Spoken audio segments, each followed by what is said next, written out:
नमस्कार बच्चों, 12th arts की ज्योग्राफी की ऑनलाइन क्लास में आप सभी का स्वागत है। हम बात कर रहे थे हमारे 8वें पाठ प्राथमिक व्यवसाय के बारे में और कल हमने प्राथमिक व्यवसाय के अंतर्गत की जाने वाली प्रथम क्रिया आखेट पर चर्चा की थी। आज हम बात करेंगे द्वितीय क्रिया संग्रहण करना। संग्रहण जिसे हम एकत्रीकरण भी कहते हैं। देखिए, जंगल में जाकर जंगल से प्राप्त होने वाली प्राकृतिक रूप से जो भी वस्तुएं हैं उन वस्तुओं को एकत्रित करना वही कहलाता है संग्रहण। वैसे तो देखा जाए तो जिस प्रकार कल हमने पढ़ा कि आखेट करना मानव का सबसे प्राचीन व्यवसाय है, ठीक इसी प्रकार यह संग्रहण करने की क्रिया भी मानव का प्राचीन व्यवसाय है। यानी मानव अपने प्रारंभिक दौर में, प्राचीन काल में शिकार करना और भोजन का जंगल से संग्रहण करना, ये दो ही क्रियाकलाप मुख्य रूप से करता था। इसलिए ये दोनों क्रियाएं मानव के प्रारंभिक व्यवसाय में या सबसे प्राचीन व्यवसाय में आती है। आइए आगे बात करें। तकनीकी विकास के साथ इसका महत्व कम हो रहा है। तकनीकी विकास से यानी तकनीक का जिस प्रकार से, टेक्नोलॉजी का आधुनिक समय में जिस प्रकार से विस्तार हो रहा है, नई टेक्नोलॉजी डेवलप होकर हमारे सामने आ रही है, उसके साथ साथ ही इस संग्रहण करने की क्रिया पर अब धीरे धीरे लोग कम ध्यान देते हैं। अर्थात लोगों ने संग्रहण करने जैसे व्यवसाय को छोड़ दिया और किसी दूसरे व्यवसाय में लोग जाने लगे। क्यों?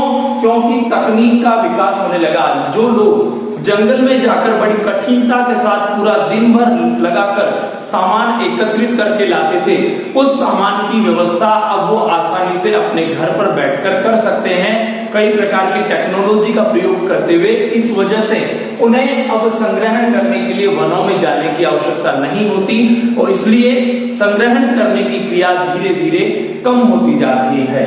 आगे बात करें, संग्रहण किसे कहते हैं? मानव द्वारा अपनी आवश्यकता की पूर्ति हेतु विभिन्न प्रकार की वस्तुओं का संग्रहण किया जाता है। यानी मनुष्य को अपनी रोजमर्रा की जिंदगी में अपनी आवश्यकता के लिए जिन वस्तुओं की आवश्यकता होती है उनका संग्रहण करना, उनको एकत्रित करना ही संग्रहण कहलाता है। ये लोग चूंकि वनों से, जंगलों से ऐसे सामान को एकत्रित करते हैं, इसलिए यह लोग कृषि और पशुपालन नहीं करते हैं। यानी कृषि कार्य और पशुपालन जैसे कार्य इन लोगों के द्वारा नहीं किए जाते हैं, जो लोग संग्रहण जैसे कार्य से जुड़े होते हैं। साथ ही साथ यह लोग पर्यावरण से छेड़छाड़ नहीं करते हैं। बहुत अच्छी बात है, यह लोग जंगल में जाकर सामान एकत्रित करके लाते हैं, लेकिन वहां पर्यावरण को किसी भी प्रकार की हानि, छेड़खानी नहीं करते हैं। ये इनकी बहुत अच्छी पॉजिटिव बात है। बात करें संग्रहण के प्रकार की, वैसे तो इसमें डीपली देखा जाए तो प्रकार ये दो निकलकर हमारे सामने आते हैं कि मनुष्य संग्रहण दो प्रकार से करता है। पहला, अपनी व्यक्तिगत आवश्यकता के लिए, अपने और अपने परिवार की आवश्यकता के लिए वो संग्रहण कर सकता है, या फिर व्यापार करने के लिए उसके द्वारा संग्रहण किया जा सकता है। बात करें व्यक्तिगत स्तर पर आवश्यकता क्या कौन कौन सी होती है उसे, तो भोजन करने के लिए, अपने पेट की भूख शांत करने के लिए एक व्यक्ति जंगल से फल, कंदमूल, शहद जैसी बहुत सारी वस्तुओं को एकत्रित कर सकता है। जंगल में जाकर इन सामान को एकत्रित करके लाता है, जिनको वो अपने भोजन के रूप में काम में लेता है। अब बात करें वस्त्र के रूप में, हमने आदिवासी जनजातियां पढ़ी है। प्राचीन काल में जब मनुष्य को वस्त्रों का ज्ञान नहीं था, तो अपने बदन को, अपने शरीर को ढकने के लिए पेड़ों की छाल वगैरह को वो काम में लेता था। तो हम कह सकते हैं वस्त्र बनाने के लिए उसे छाल, पत्तियां और घास, इनकी आवश्यकता होती है, जो वो जंगल से संग्रहित करके लाता है। साथ ही साथ निवास गृह, ग्रामीण क्षेत्र में हम आज भी देखते हैं जंगल से बांस, या और अन्य सामान लाकर बड़ी झोपड़ियां बनाई जाती है। तो बांस, पेड़ों की शाखाएं, पत्तियां, लकड़ी और घास, इनके द्वारा निवास गृह बनाए जाते हैं। और घरेलू आवश्यकता की चीजें कौन कौन सी होती है जो जंगल से लाई जाती है संग्रहित करके? जलावन लकड़ी, खाना बनाने के लिए आज भी गैस की जगह चूल्हे का जो ग्रामीण क्षेत्र में इस्तेमाल होता है, चूल्हे में जलाने के लिए जो जलावन की लकड़ी है, जलाने के लिए आवश्यक लकड़ी, उसका भी वो जंगल से संग्रहण करते हैं। साथ ही साथ औषधि निर्माण, आज भी ग्रामीण क्षेत्र में आयुर्वेदिक जीवन पद्धति के अनुसार लोग जीवन जीते हैं। तो छोटी मोटी बीमारी होने पर जंगल से जड़ी बूटियां एकत्रित करके लाते हैं और उनके माध्यम से अपना इलाज करते हैं।